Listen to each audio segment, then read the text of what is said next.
Next, we have the water loss control program. We have Diana. Good evening again. All right, so the item before you tonight is an informational item on our water loss control program. So in 2015, the California legislature adopted Senate Bill 555, which required that water suppliers do annual audits and submit them to the state beginning in October of 2017. In 2016, the city hired Water System Optimization, who specializes in audits and development of water loss control plans, to conduct a water audit in Yuba City and develop a water loss control program. So using calendar year 2015 data, this was a very intense process, utilizing many departments where we gathered data from our meters, we gathered data from all of our records related to maintenance, and we gave that to the consultant. They went through and did an analysis and came up with this water audit using American Water Works Association template. Through that, what they found was that the unavoidable annual real loss is 91.5 million gallons per year. So what does that mean? So that means if your water system is in top shape condition, all of the infrastructure's in excellent condition, you are addressing leaks as soon as they pop up, you're extremely proactive, and you're doing the absolute best that you can, you would still have unavoidable annual real losses of 91.5 million gallons per year because no system is completely watertight.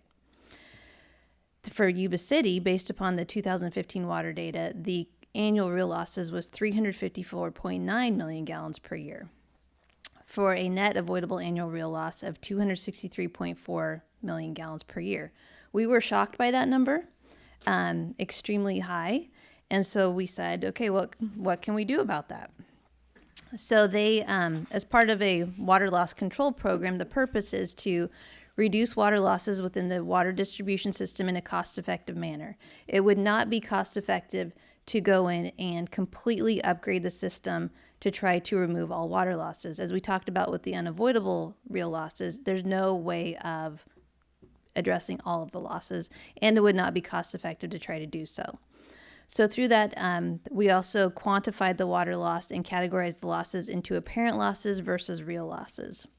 So apparent losses are losses that occur at the point of customer use when the full volume of consumption is not accurately tracked. So these are often unauthorized consumption, where you have somebody that connects to a hydrant without a hydrant meter and they steal water, customer metering inaccuracy, or data handling errors.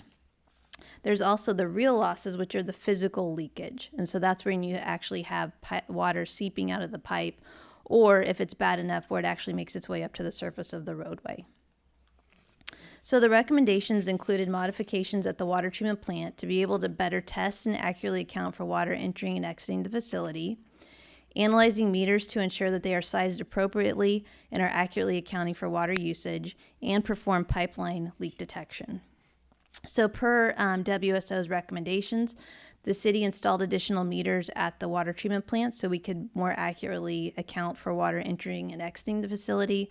And we also pulled a sample of meters from the distribution system in various sizes to have them tested. What we found is that the meter bodies are still very accurate. So at a previous council meeting, we brought forward to replace the heads because the batteries are starting to die, but the meter bodies are still in really good shape and accounting for water accurately.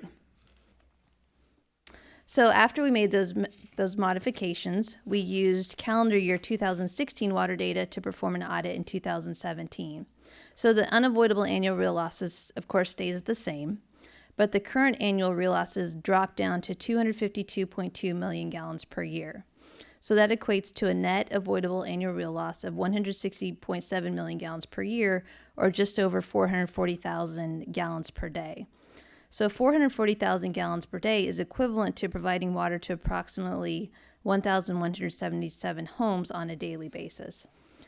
That sounds like a lot, but as I mentioned previously, the purpose of a water loss control program is to analyze how you can cost effectively reduce your water losses. So you're not going to reduce them all, and at some point it becomes cost prohibitive. So what we found for next steps is there's still opportunities to reduce real losses within the distribution system. The next step is to do pipeline leak detection. It's an audible leak detection where they actually connect acoustic equipment to the pipelines, and we're targeting 3 specific areas. The downtown area, which would be bound by Highway 20 to the north, Cooper Avenue to the west, Plumas Avenue to the east, and then Reeves Avenue to the south.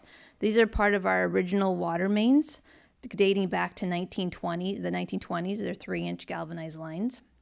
We're also looking at the Darrow Tract, which is in the northeastern portion of the city.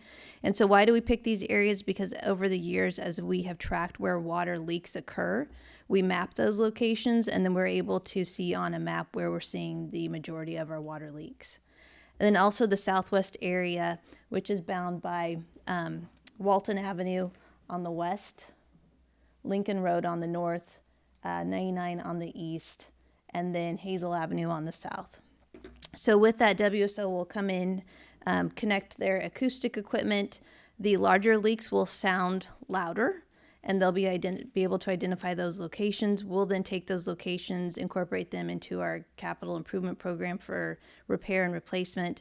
And then once we address those leaks, we'll come back and do another leak detection, because once you clear the louder leaks and connect again, you will be able to then hear the smaller leaks.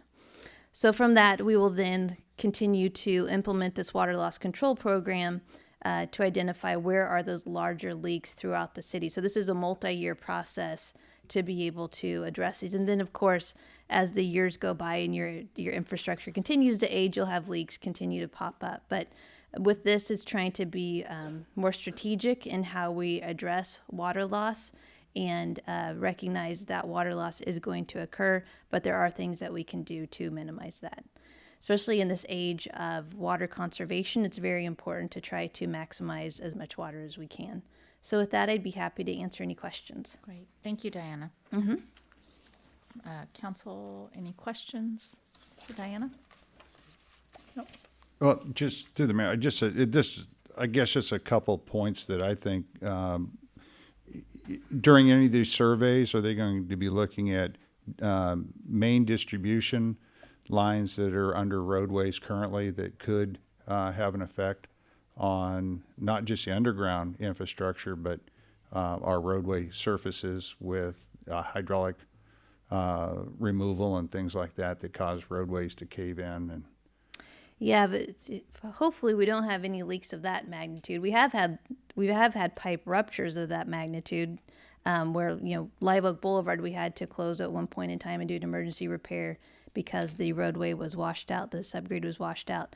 We're hoping not to find any leaks of that magnitude, but as we get into this system and in this program, who knows what we're going to find. And I guess the reason I ask that is we have had Queens Avenue, Live Oak Boulevard, and a couple other locations cave in. But I do recall when the Hillcrest project the distribution line was being run down Lincoln Road, that took nearly 3 months to be able to fix the soaker hose leak that was in there. And those were brand new pipes, right?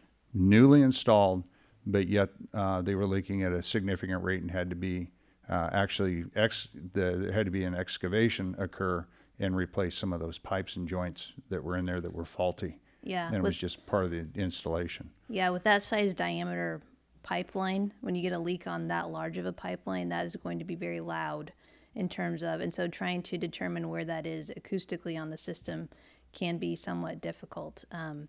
But we're anxious to move forward with this program, and then we're also going to continue to do meter testing on an annual basis and vary the different sizes of meters that we do to make sure that our meters are accurately recording water consumption. Thank you. Thank you. Any other questions or concerns? No? Okay. All right, thank you, thank Diana. you.